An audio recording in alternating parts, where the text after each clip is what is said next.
মিনিটে পশ্চিমবঙ্গের রাজনীতি 2025, কে জিতছে, কে হারছে, আর কে শুধু চেঁচাচ্ছে। আরেও বাবা, 2025 শেষ হতে চলো, তৃণমূল এখনো গদিয়া করে, বিজেপি চিৎকার করছে, আসছি আসছি, কংগ্রেস আর লেফট মিলে একটা আসনের জন্য লড়ছে, আর ইন্ডিয়া অ্যালায়েন্সের অবস্থা দেখে মনে হয়, ভাই আমরা তো শুধু এসেছি চা খেতে। হ্যালো বন্ধুরা, স্বাগতম আমার চ্যানেলে।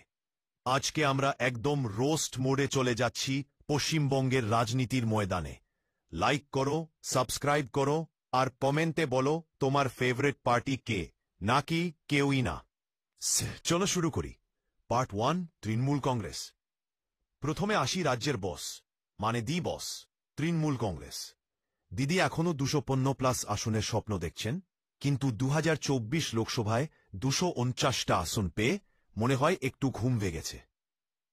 অভিষেক ব্যানার্জি তো এখন পুরোদাস্তুর যুবরাজ মোড়ে, কিন্তু যারা 2014 থেকে বেকার বসে আছে তারা ভাবছে, ভাই তুই আগে ওদের চাকরি দে, তারপর নতুন প্রজেক্ট নে।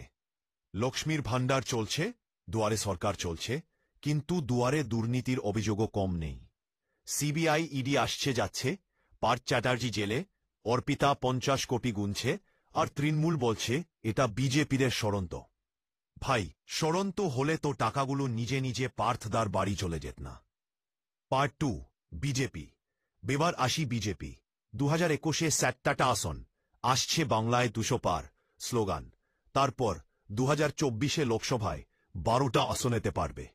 শুভেন্দু অধিকারী প্রতিদিন বলেন দিদি আর 7 পার ময়সে, কিন্তু দিদির চেয়ারটা এখনো গরমেই আছে।